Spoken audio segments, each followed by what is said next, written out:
Oh yeah, thank you.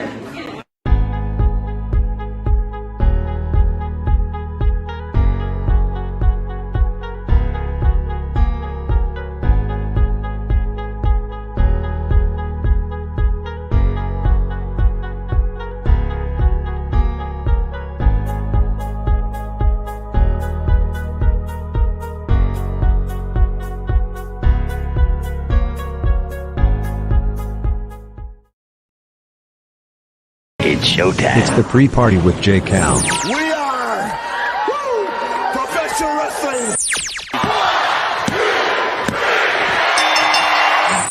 I'm building an alliance. You are tuned into the absolute top of the mountain, the ultimate professional wrestling. Alliance-wrestling.com. Hey, ladies and gentlemen, boys and girls, children of all ages. The Alliance-wrestling.com, the Alliance blog, proudly presents to you the pre-party with your boy J. Cal. That's me. And we're fired up because it has been quite a week already. And it's only Tuesday. Guys, what a wonderful week already. I hope you're having a good week too. Man, what is up, Willie Bowen? I see you are in the house. We've got a couple of people who are pouring in. We just want to say thank you for being here. We do this every Tuesday at this time. That is 5 p.m. Eastern, 2 o'clock Pacific, right here on youtube.com/The Alliance blog. Before we get to Power tonight, I just want to talk about a few things. First and foremost, we are getting ever so closer to 1,000 subscribers on our YouTube channel. We're about to hit 800. And first of all, thank you to everyone that subscribed, everyone that enjoys the content that we're producing here. Thank you for checking us out. If you're here part of the pre-party, or you're here for the Alliance Guys podcast, or if you're just checking out the free Lucha Libre that we're putting up, I do appreciate you being here. It means the world to me. And now as we get closer to 1,000 subscribers, we are going to have a giveaway. The NWA Crown World Championship. Now, this was the belt that was held by most notably Dory Funk Jr. In fact, when you go see Dory Funk at an autograph signing, he carries around his replica of the Crown title. It's such a unique looking belt. It was the title that represented the NWA from 1959 to 1973. And if once we hit 1,000 subscribers, everyone who is subscribed has an opportunity to win that title belt.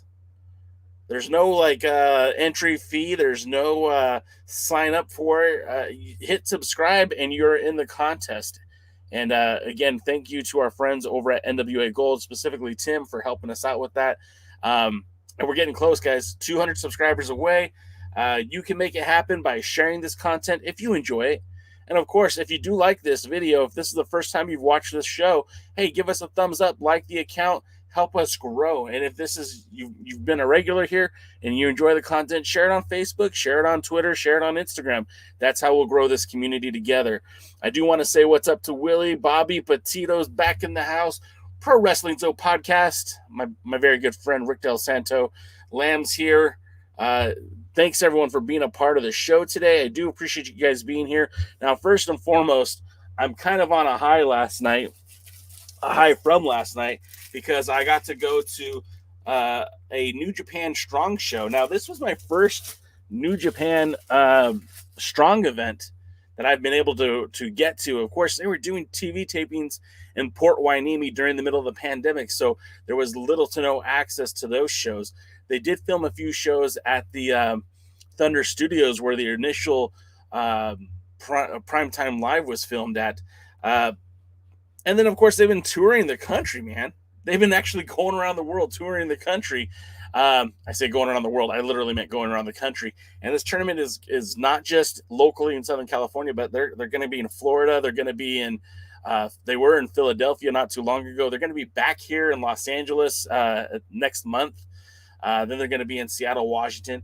And I'm going to tell you this right now, man. If you guys have a chance to watch New Japan Strong live, wow, it hits, man. I think the kids say it slaps. Heebs, help me out with that. Do the kids say that slaps? What's up, Heebs? What's up, Terry? These shows are just so far and beyond better than anything that's out there right now. And you know, I'm a huge proponent of Championship Wrestling from Hollywood, Championship Wrestling from Atlanta. New Japan Strong is better, and there's some of the similar faces, but it's a better show. Heaves says he's 30. Heaves, man, I'm about to be 43, so I thought that's what the cool kid said. I thought you knew, Heaves. I thought you were on it. But yeah, these shows are, I mean, they're great. And if you can check them out, I highly recommend it. If you can't check them out, they're available on New Japan Strong, New Japan World. So you can catch up most of these shows right there too. Because it's, like I said, man, last night was incredible. We got to see Switchblade and sorry if I don't pronounce it correctly, but Switchblade and Hiku Leo, who competes in Impact and in New Japan Pro Wrestling. They're like the New Japan USA. We got to see Team Filthy. You guys would recognize some of the members of Team Filthy because it's Jarrell Nelson, who many of you probably don't know if you're NWA fans, but you would remember Royce Isaacs, formerly one half of the tag team champions. And then, of course, JR Kratos, who's still active in New Japan, another former NWA tag team champion. Tom Lawler, who is the New Japan Strong openweight champion. They recently added Black Tiger to the mix. So this group is evolving, growing, a lot of fun. We got to see the United Empire last night, and that's Will Ospreay and Jeff Cobb and TJ Perkins. And I mean, it's just such a good show. These are talents that have been main eventing New Japan programming for the last few years. I mean, Will Ospreay held the IWGP Championship for a short time. So all this is packed into one show. Brody King, Jonah, formerly known as what was his name? Bronson Reed in the WWE. We saw the return of Ryan Taylor, now going by Taylor Rust. He showed up. I mean, it's such a great show. Ishii, it was just so much fun. And the wrestling is phenomenal, and I do recommend it. And if you've been following my social medias, you probably saw this. I got to see Dan the Beast Severin and Ken Shamrock. That's my 10 pounds of replica they're holding right there. We got to hang out with them for a short bit. If you're on our Instagram account, you might have seen those videos or some of those pictures. And we'll probably put up another video on YouTube here very soon. There's so much good stuff going on in the world of wrestling. I mean, and you kind of have to take the good and the bad because you've got a promotion like Ring of Honor going on hiatus. Not good for pro wrestling. The talent cuts at MLW, of course, the massive layoffs from WWE. But there is good out there. Seek the good because it's been a lot of fun. And I'm telling you, that New Japan Strong show, just so good. Just so good. Terry says, man, Ken Shamrock looks old. Yeah, he kind of looks like Al Bundy from Married with Children, but I still would not mess with that dude at all. He was intense. He was fired up. I mean, under the right set of circumstances, I think he could still have a pretty good match. Lamb says New Japan provides pro wrestling, and that's why they call themselves the king of sports. I mean, it was just so good. I didn't even talk about Alex Coughlin and Josh Barnett, which was probably my favorite match, and it was kind of like Alex Coughlin's coming out party. I mean, he went toe-to-toe with Josh Barnett. It kind of reminded me of back in the day of Brock Lesnar and Kurt Angle in the WWE. It was just so good. And that kind of brings me to my next point is, like, you see talents like Jordan Clearwater who appear in the NWA, and JR Kratos, again, an NWA talent, Royce Isaacs, formerly of the NWA. And you never see them get that same shine that they get elsewhere, as they don't get the same shine in the NWA as they get elsewhere, whether it be Championship Wrestling from Hollywood for Jordan Clearwater, or Pro Wrestling Revolution for JR Kratos, or New Japan Strong, where both of them seem to excel. They feel like legitimate stars, and I don't feel that way in the NWA. I look at Jordan Clearwater and I think, oh, he's a guy that could be something someday. When I see Jordan Clearwater in the end of Championship Wrestling from Hollywood, I'm looking at a former Hollywood Heritage champion. That's now the United Heritage champion. I look at him in New Japan Strong is somebody who's kind of advancing through the company. And when you look at the NWA and they still treat these guys as like afterthoughts, I had this discussion with DKM offline, and we started talking about the NWA and who are they growing? Who are they grooming as the stars of the brand? Who is the next big thing in the NWA? You could say the Pope, but the Pope has been there. You know, the Pope has been to the WWE. The Pope has been to Impact Wrestling. He's held championships along the way. He looked great as a TV champion for the NWA.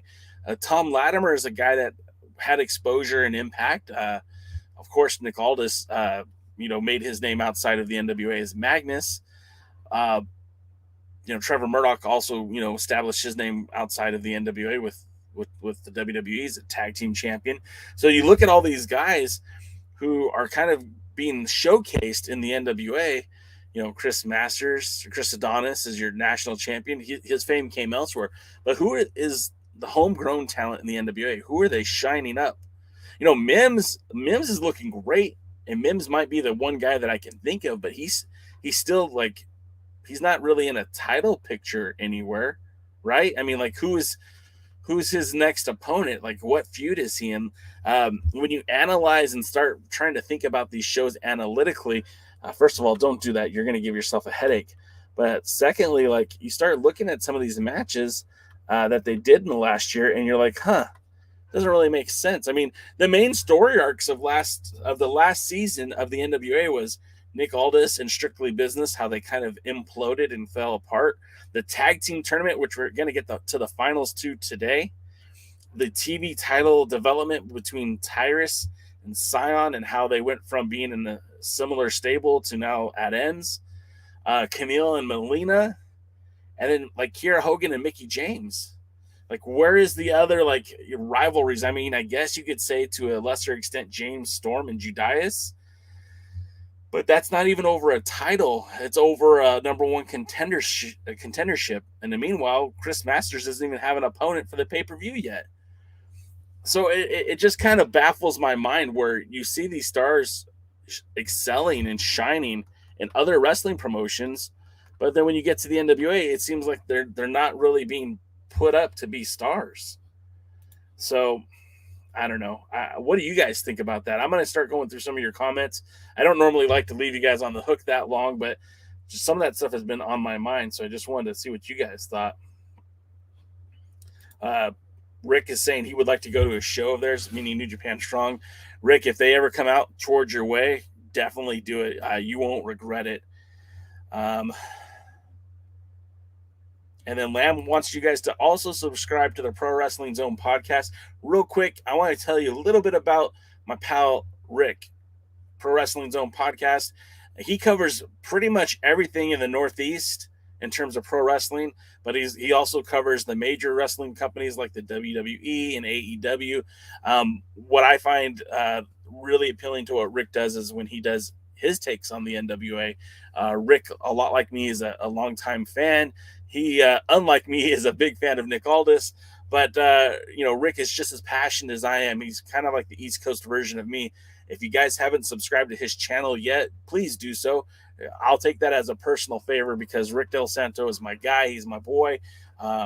He helps support this brand. So I would like to do what we can to help support his brand. If you haven't subscribed yet, go do it. Willie Bowen said, did the NWA World's Heavyweight Championship belt change its appearance after Jack Briscoe became NWA World's Heavyweight Champion? It's a great question, Willie.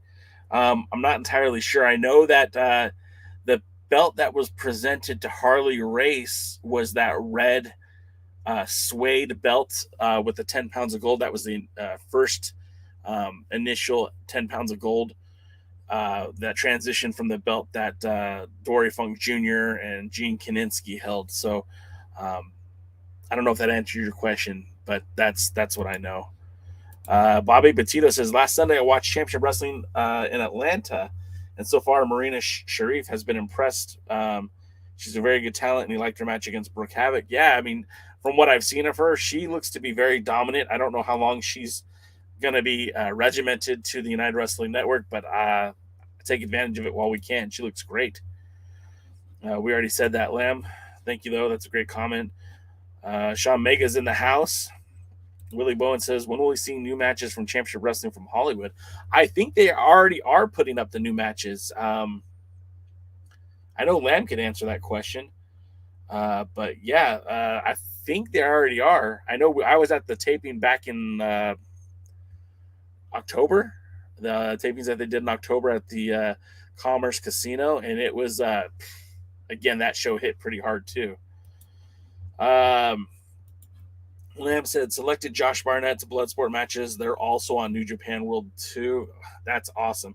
I heard Dave Marquez say some pretty positive things about Bloodsport and Josh Barnett and how it's a much more unique presentation of pro wrestling.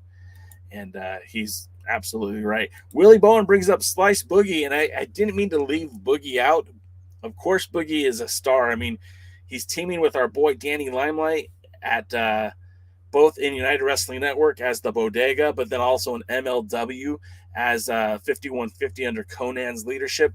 And Boogie has had those moments of brilliance within the NWA, but nothing is very consistent in terms of his time there. So, yeah, he's another great guy. NWA carries Tyrus's bags. Yeah, exactly. Jordan Clearwater looks great in Hollywood, looks great in New Japan Strong. And then when he gets to Atlanta, they say, hey, carry Tyrus's bags. That's funny. Bobby Petito says he'd like to see Amber Rodriguez and her tag team show up on the NWA. I'm not familiar with her, Bobby. I don't know a whole lot about her. Terry McDermott says, you know how I love Jordan Clearwater. I wish I could talk to Billy about him. Yeah, I mean, and that's the thing. Like, that dude has presence. Like, he isn't just like this greenhorn who's like, okay, show me the ropes. He has got something very special. And when you put him in a live crowd and you put him without some of the restrictions I feel like he has in the NWA, I could be mistaken. But when I look at him in, last night, that dude looked like a star. And I'm wondering, why isn't he wrestling Tyrus for the TV title? Hell, why isn't he wrestling Adonis for the national title? Clearwater's a solid athlete. He's a good performer. He knows how to work the cameras. He's got a great look. I mean, why are they holding him back? I don't get it. Lamb points out that they have high hopes for Colby Carino. And yeah, you know what? I'm not the biggest Colby fan. I've said that before on this show. But he certainly brings something different to the table. You can't deny that. He certainly has a different style that we're not really accustomed to in the NWA. And I've heard Nick Aldis put him over to the moon, saying he was one of the best acquisitions they did in 2021. So, and he's out there. Colby is sharing photos of the old NWA Junior Heavyweight Championship. I mean, what is that all about? Is he going to use his championship series and instead of challenging for a title, is he going to create one? If they do that, they better bring Barrett Brown back. That's for damn sure. Willie Bowen with the smash on Tyrus. Tyrus Smash is his Twitter handle, but Willie Bowen brings the smash on Tyrus every week, both here at the pre-party and on Thursday nights with the Alliance Guys podcast. He brings up the next time the Tournament of Roses parade needs a float, Tyrus should just be one of them. The dude is full of hot air. Terry McDermott says Mims is there to help the others like the Brooklyn Brawler. See, I would have agreed with you about that in the first season, maybe the second season, but there's obviously a groundswell of support for Mims from the fans. And I really feel like the NWA is starting to get behind him. They're starting to trust him a little bit more. And even his most recent match, I mean, he looked really good in the ring. So I think I don't think Mims is going to be in that enhancement role for much longer. Lamb says seeing JR Kratos in New Japan compared to his NWA appearance is also a big reason why I can't watch the NWA anymore. Kratos should be presented in NWA like New Japan does. I mean, they definitely treat Kratos to another level. Now, we have to be full disclosure here, right? The average size of a wrestler in the NWA is about 6'4", which makes JR Kratos pretty average. And that's I'm not trying to be mean because I do like the guy. I think he's great. but by size-wise, he's pretty normal. I mean, you put him next to Jack Stain, who's more intimidating? You put him next to Tom Latimer. I mean, who's more intimidating? But then when you put him in the New Japan Pro Wrestling, where the sizes are significantly smaller, I don't believe that Tom Lawler is a legit 6 foot. I don't think he's over 180 pounds, maybe 200 tops. You put him in the ring with Royce Isaacs, who, he was in the NWA, but he's about 6 foot. He's about, 180 pounds, 190 pounds. And again, that's not to talk trash about these guys. It's just their size is not as big as the NWA roster. And that's by design, by the way. Like, that's no accident. Billy Corgan did that on purpose. He was looking to have a roster that was huge, and that's what they did. Lamb says, compare Royce Isaacs on Hollywood and New Japan to his time with the NWA. NWA was kind of a low blow for Royce. I mean, look, they did put the World Tag Team titles on him. I mean, say what you will about Royce Isaacs, but he held NWA gold. And that's the crazy thing. They put him with Tom Latimer. I mean, they really did leverage Royce Isaacs the best they could, considering he wasn't 6'4", considering he wasn't obese. I should take that back. The only guy that's really bad is Tyrus. I'll take it back. Look, you're not going to find any arguments from me. I think Royce Isaacs is a phenomenal talent, somebody that would be on my roster. Jordan Clearwater, I think, could be a pillar of what the NWA is supposed to be going forward. And I don't feel like him being Tyrus's lackey is the way to go. I think the sooner Tyrus is gone, and I guess that's a shitty thing to say and part of my French, the sooner he's gone, I think you're going to see a lot more talents perform better. And I really feel like Austin Idol is being wasted being the voice of a guy who can cut a promo. I think Austin Idol would be perfectly suited to have his own stud stable, his own, a real genuine Austin Idol sports management, where they put him with the guys who could benefit from that experience, those promos, right? That Austin Idol can cut. And maybe he's not your favorite promo guy, but he knows how to get himself over, and by proxy, he can get his talent over as well.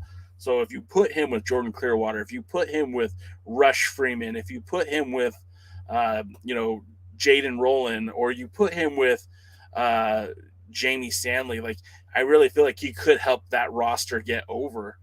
I think, again, that might be a missed opportunity. Wrestling with the MMA is in the house. What's up, bro? Haven't seen you in a while. Hope you're doing well. Rick, right back at you, man. We love you too, man. It's, all rising tides raise all ships. So let's all put work together for us all to be up at that next level. Dave Scooby is in the house, and he says Jeez versus Yuma will be a bathroom break, or just have an excuse on Austin Idol commentary. I mean, either way, look, one thing is for certain. When they're recording these shows, they're trying to get as much talent recorded and on TV and all that stuff. And I like Yuma a lot, actually. But I don't feel like he's best suited in the NWA. Again, we're just talking about guys who are 6'4", and as much as I love Yuma, that doesn't make him any taller than 5'4". I mean, I'm not a big guy, but I'm taller than Johnny Yuma, and I think he could do very good things. But I think he's handcuffed. You put him with a guy who is still very green in Rush Freeman. I think he has a potential Rush, but it's not there yet. And so you've got Yuma in a tag team that doesn't make a lot of sense. I mean, why not bring in Kevin Martinson and just have the Rock Ness Monsters? I think that'd be a better way to go. Lamb says that there's new matches on Hollywood this week or next week. There's some problems with the footage. Oh, that's a bummer, because that show was fire. I hope that it worked out. DKM says Slice Boogie is not a star. He is becoming a top indie talent, but let's not use words loosely. That's fair enough, DK. I do agree with you. Slice Boogie isn't a star. Right? So Jay Lethal just signed with AEW, and I would consider Jay Lethal a star. But I don't think he moves the needle for AEW, where, if Slice Boogie signed with AEW, would anyone even notice? And again, it's not to try to put down that kid. Boogie's gotten a lot better over the course of the last few years, and his appearances in MLW, Championship Wrestling from Hollywood, the NWA. I mean, he's really starting to come into his own, but he is not on the same level as someone like Jay Lethal or Mike Bennett, who just showed up in the NWA on the last television show. Wrestling with the MMA says Clearwater is the future of the business.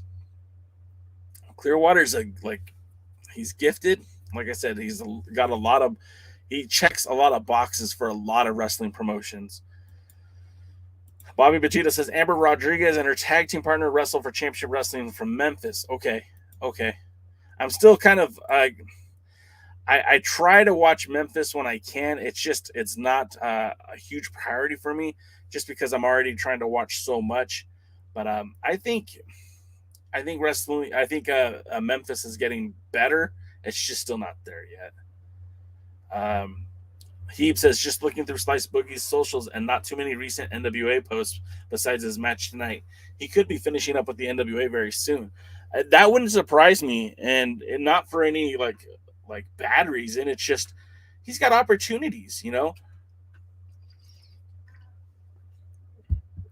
He's not exclusive with MLW. He's not exclusive with United Wrestling Network. He's not exclusive with the NWA. But I do believe if he had to prioritize, MLW would probably come first. And that's hard when you're a promotion like the NWA, because you can't really make long-term plans with a guy who could be gone next week. So it's kind of a bummer, but at the same time, like he probably isn't going to be missed. And without sounding too callous, the NWA probably won't miss him that much either. Lamb says if you downgrade Royce Isaacs and Jordan Clearwater, they're two guys who are David's faces of the show.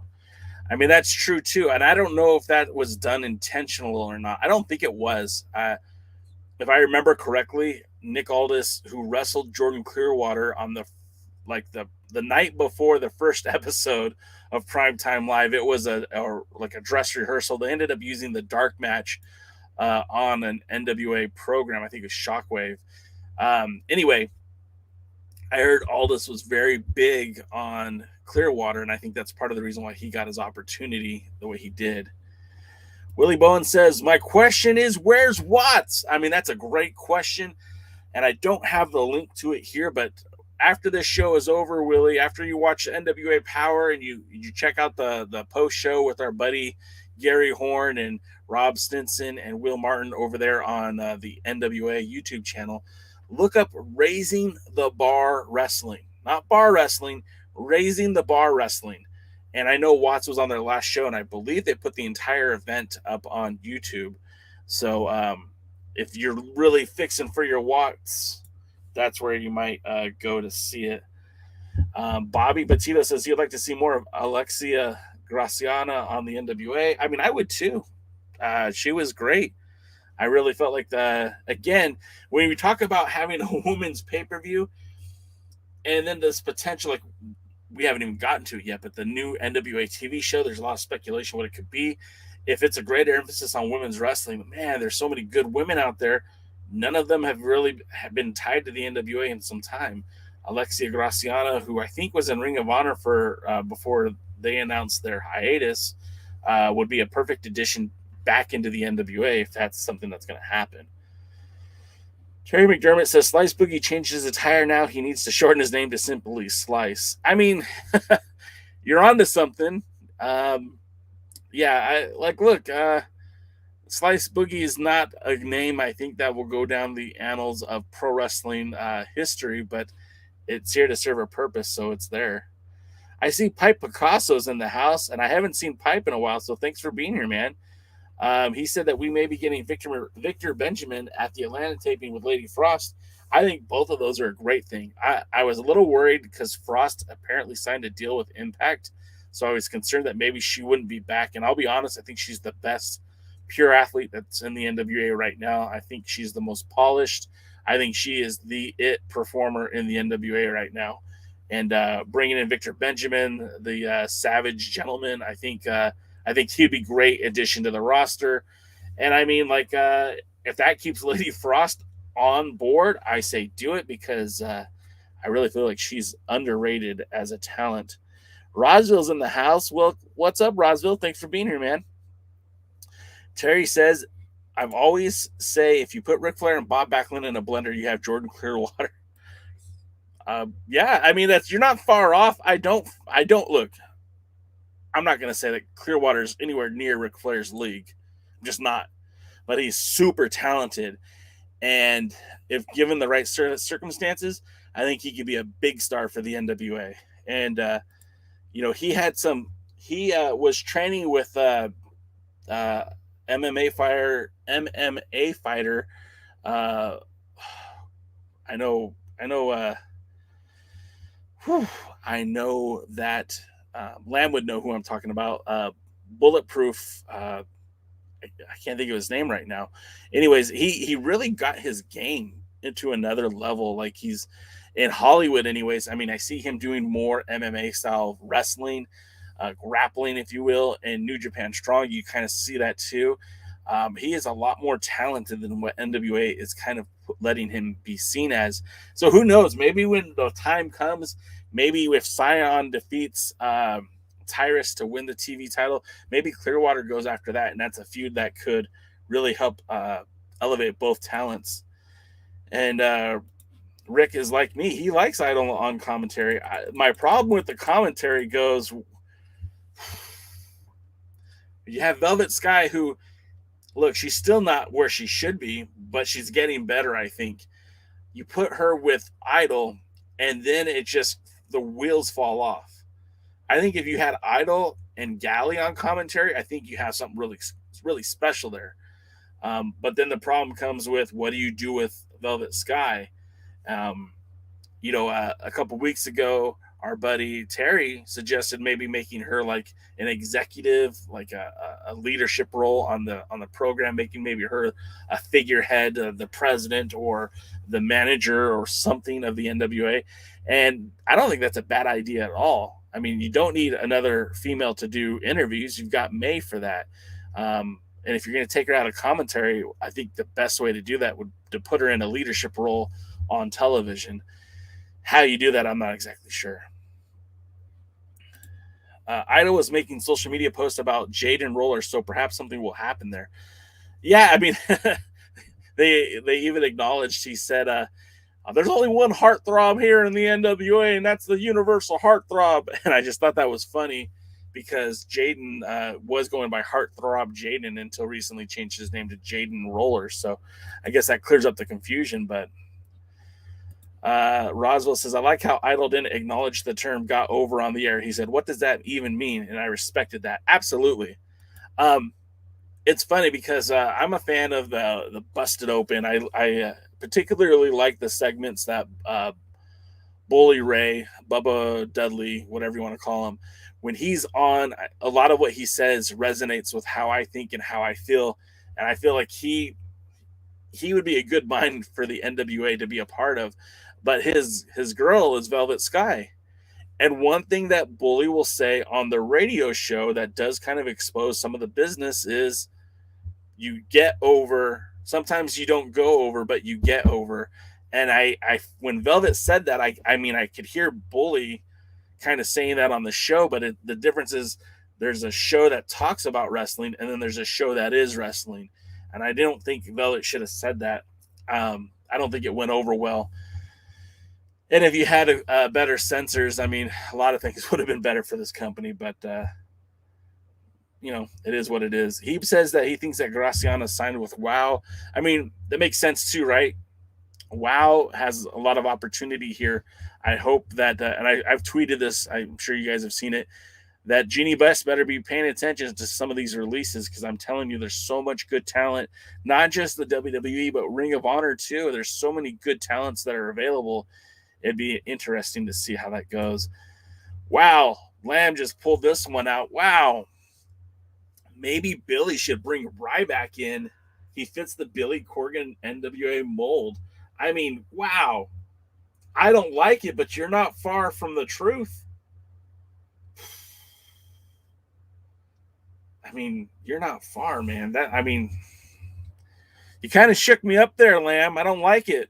You're not wrong, but I don't like it. More of your guys' comments.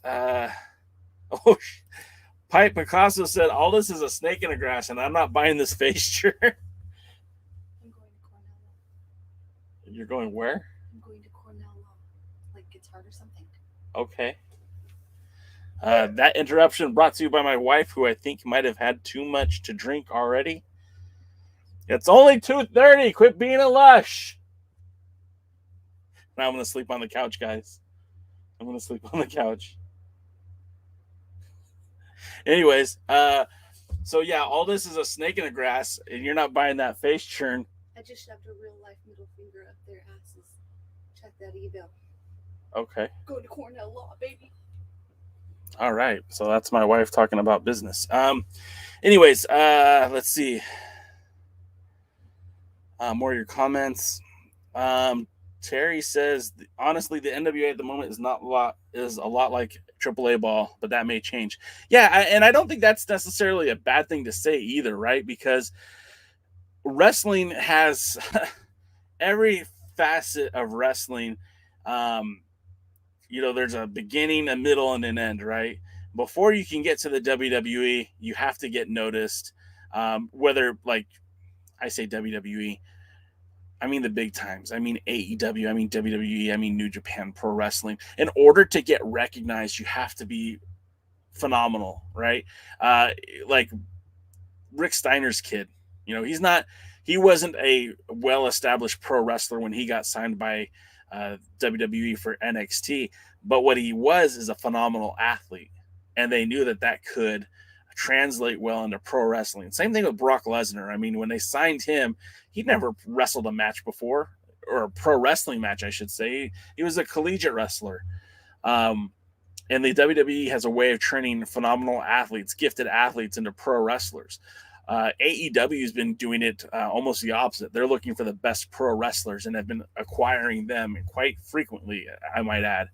So when you have a company like the NWA that does have some exposure, look, the NWA isn't a lost brand anymore. They're not an unknown entity. They are not a major player, but they're not quietly existing. And people are paying attention to what the NWA does and who they sign and who they work with. I mean, and if you don't believe that, like, there's a reason why Tessa Blanchard isn't here. It's because people are watching. They would love to have a phenomenal athlete like Tessa, but she's too toxic. Oh, gosh, I'm running out of breath. Lamb says, Watts will challenge Barbie Boy for the Millennium Pro Wrestling title on Black Friday, November the 26th. Yeah, Watts is still around. I just don't think he's being used with the United Wrestling Network anymore. And it's a shame because I think he is a great athlete. I got to know him very well on our trip to China. I think he's a cool dude. But for whatever reason, it's just not working out. I don't know if that's his choice or theirs, to be quite honest. Sean Mega says, I don't want to become another New Japan Strong or Championship Wrestling from Hollywood or MLW. These companies need their own identity. I mean, that's a great point, too. MLW has certainly gone about its way of making itself its own identity, whether it be the most recent is the Aztec Underground, the whole kind of their version of the Lucha Underground. I mean, it's blatantly the same thing, but I think the problem is that storytelling, that way of presenting the product was big a few years ago. I don't know if it still has the same core audience. New Japan Strong, I think could be, I think it could be confused for a Ring of Honor product because it's very similar, very comparable to what Ring of Honor used to be. So I think like that, it could definitely be an issue. But I mean, Championship Wrestling from Hollywood is very different than MLW, and New Japan Strong is very different from both of those. And the NWA is different, although I don't know if that's a good thing or a bad thing. Danny Jordan was on the NWA Circled Squared, and they didn't pick her up.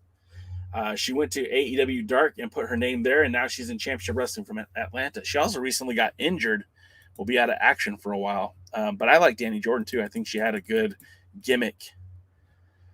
Sean Mega says, I don't want to see the NWA be like other promotions, be original. I think they're doing that. Sean and I would argue, like, if you look at their roster again, we're talking about predominantly 6'4", predominantly somewhere upwards of 260 pounds to 300 pounds for their wrestlers. I mean, tell me which other champion in any wrestling promotion looks like Trevor Murdoch right now, or show me the promotion that has a guy that looks like Nick Aldis right now. There isn't. You know, MLW looks very distinctly different from Hollywood and very distinctly from the NWA and vice versa. So I hear what you're saying there. I do, but I don't see it.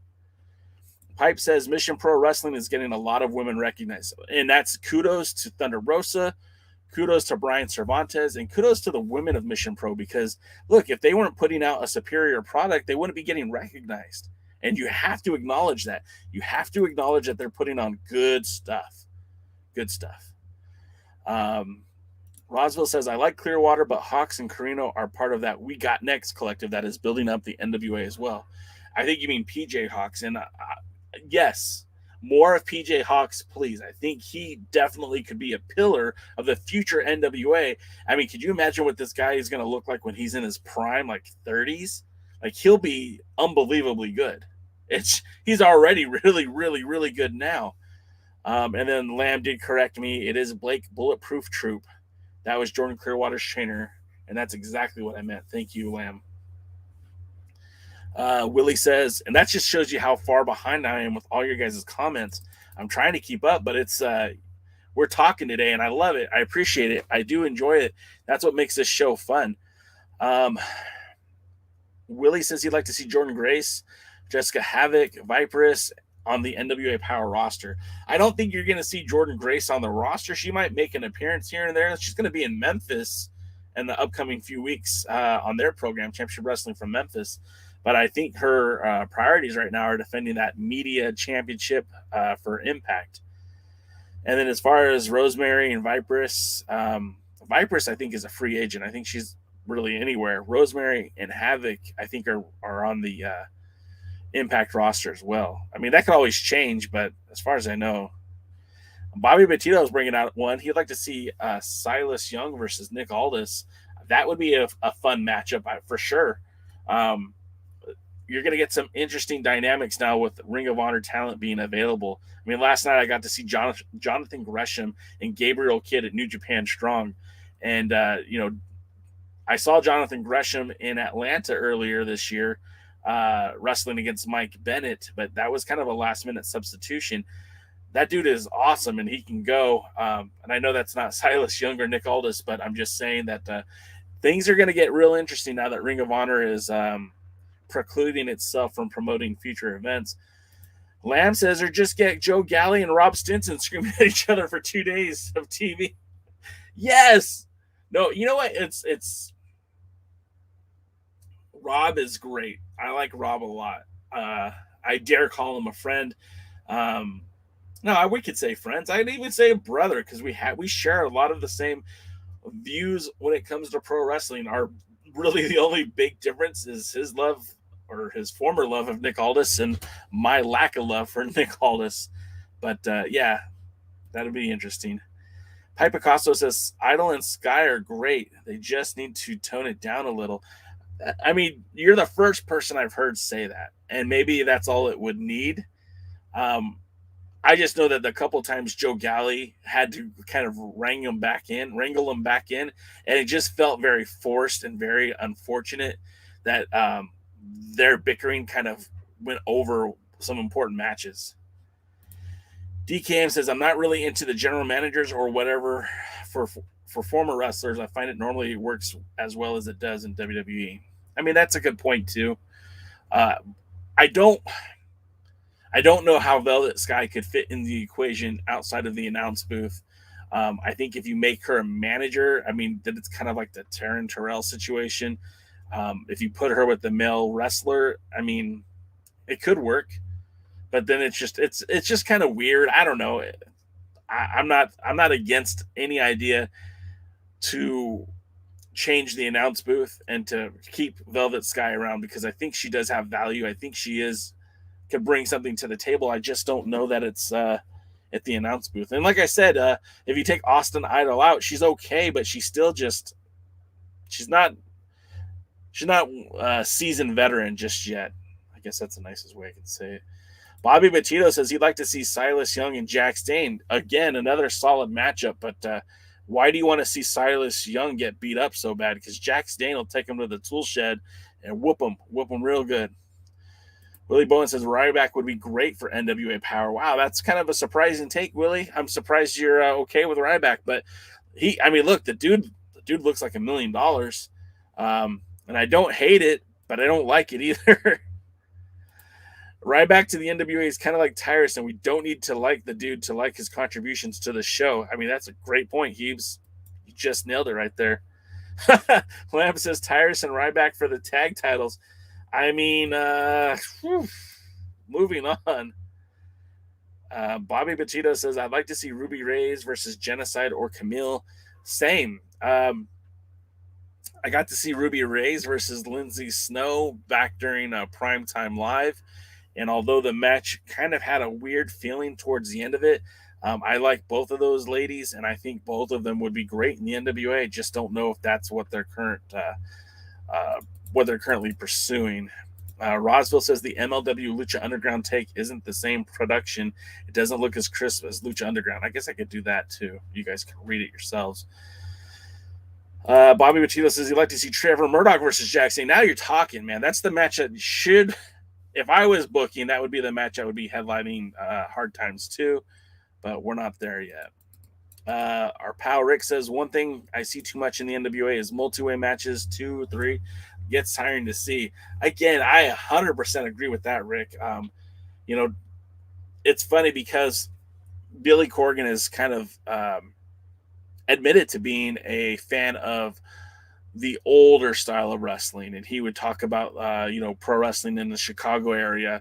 I guess he grew up with the AWA, or maybe even the promotions that were built around that area. So for him to be a fan of that style of wrestling and then get behind so many multi-man matches, it just seems a little off character. But if that's what he enjoys, that's what he enjoys. It's his booking, you know what I mean? But I'm with you, Rick. I could deal with a lot less. Pipe Acosta says La Rebelion has been putting out feelers for other championships, plus defending theirs against all comers.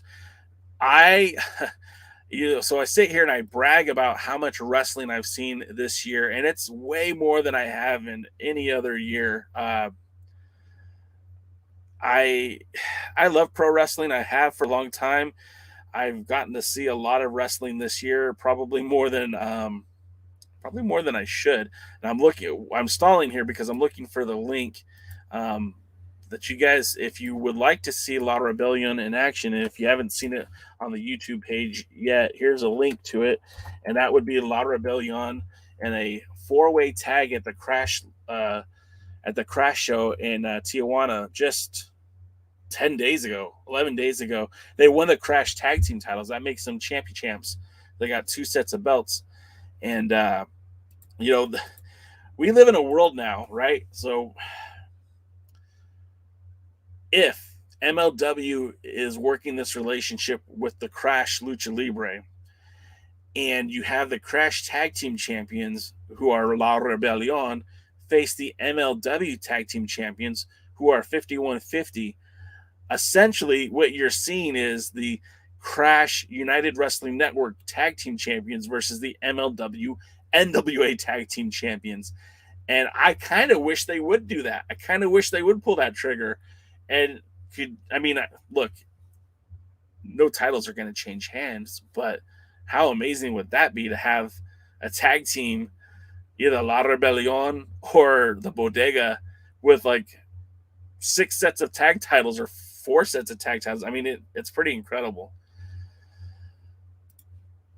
Rick says, one thing I see too much of is 3-ways.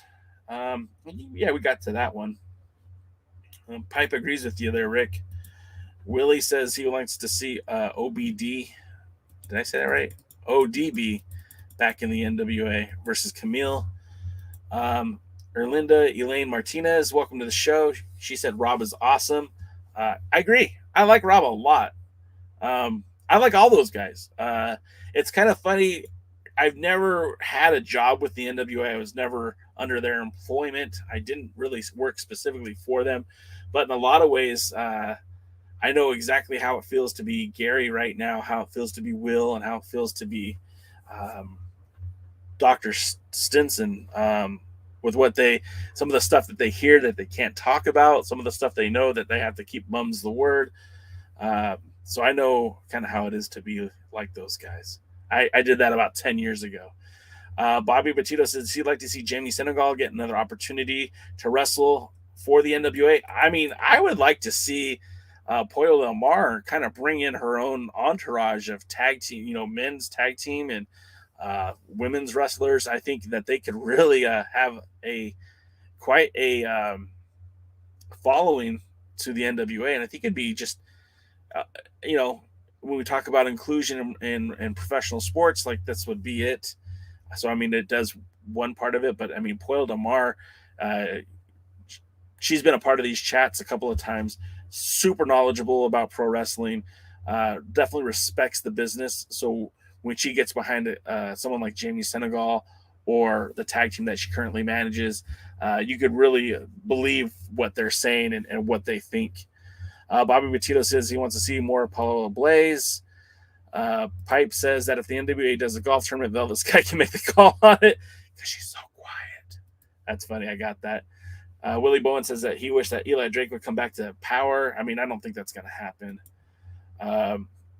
Lamb says, why do I have a feeling that the rest of the pay-per-view card will be randomly announced at the same week as the pay-per-view? I mean, that's their thing, right? Well, we've only got a few minutes left, so I want to try to get to it. But we've got a world title match announced. It's going to be Trevor Murdoch versus Josephus. Excuse me. It's going to be Mike Knox, who is trying to do some sort of Josephus impersonation. Don't get me wrong. There is no replacement for Josephus, but the man is literally stealing his promos. It's kind of sad. But I mean, that match has been announced. We have a world title match. We have the women's world title match with Camille and Melina. We will have a tag team match announced tonight because the winners of the tournament between the End and Hawx Aerie will face La Rebelion. We know we have a TV title match in that we're going to have Scion challenging Tyrus. I don't think they've had a match announced yet for Team Hex. I don't think they've announced anything for the national championship just yet. So that means that, guys like James Storm, Chris Adonis, the Pope, all these guys still have matches that need to happen. So we'll see how that goes. But we're going to wrap it up here, guys, because it is, it's 8 minutes to the hour, and we don't want to keep you from watching POWERRR.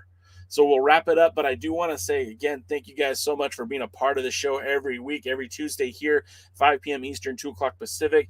Don't forget that you could also see us Thursday nights for the Power Recap, where myself, DKM, and Kevin Frazier, former NWA Junior Heavyweight Champion Kevin Frazier, will recap what happens, what you'll see on Power tonight. Plus, this week we have a special guest. You know who I'm talking about, Jack Stain, a man's man. Your next NWA World's Heavyweight Champion, if I have anything to do with it. So we'll get to see him here next week or this Thursday. So make sure you put that on your schedule, on your calendar, and join us, because that should be a lot of fun. We'll be talking about, of course, Hard Times too, and hopefully we'll have some announcements for his matchup at Hard Times.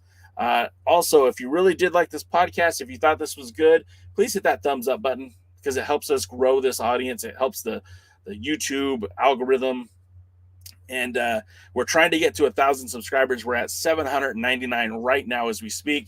We could be at 800 before the end of the week. We could be at 1,000 by the end of the month. But it's up to you guys to help us grow this channel by sharing it, by commenting on it. And we do appreciate when you guys do that. You can follow us on social media at The Alliance Blog. We're up and down all the social platforms. We're on TikTok. We're on Twitter. You're on Twitch, YouTube, Instagram, Facebook. Make sure you follow us, Tumblr. And then, of course, if you want to financially support us, you can by buying a t-shirt or a hat on the merch store. The merch link is in the description of the video. You can feel free to check that out. But that's going to do it for us today. Like I said, we'll see you on Thursday night. You guys have been great. I do appreciate y'all being here, especially the new faces and some returning faces. Really nice seeing you guys again. But until next time, we will see you at the matches. Have a good night now.